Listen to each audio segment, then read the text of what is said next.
खेबो ना लाखों तो लाठी चलता लाठ।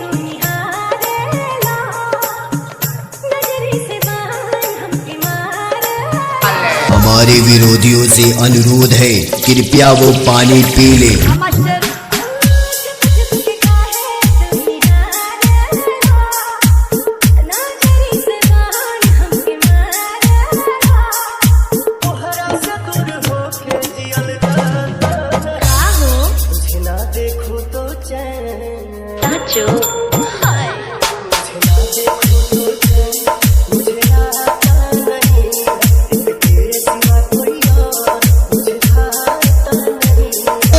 अंकल जी मुझे पानी पिला दीजिए। यही नहीं, अभी और सुनिए।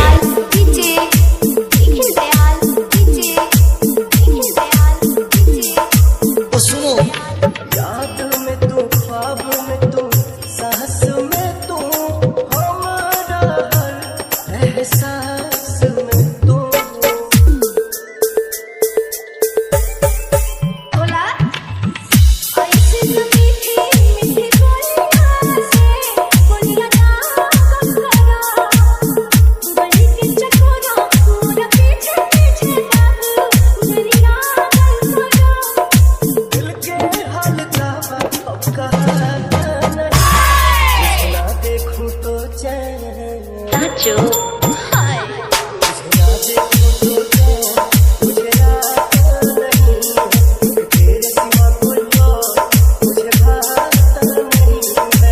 हर हर महादेव। कुर्सी की पेटी बांध लो, मौसम बिगड़ने वाला है।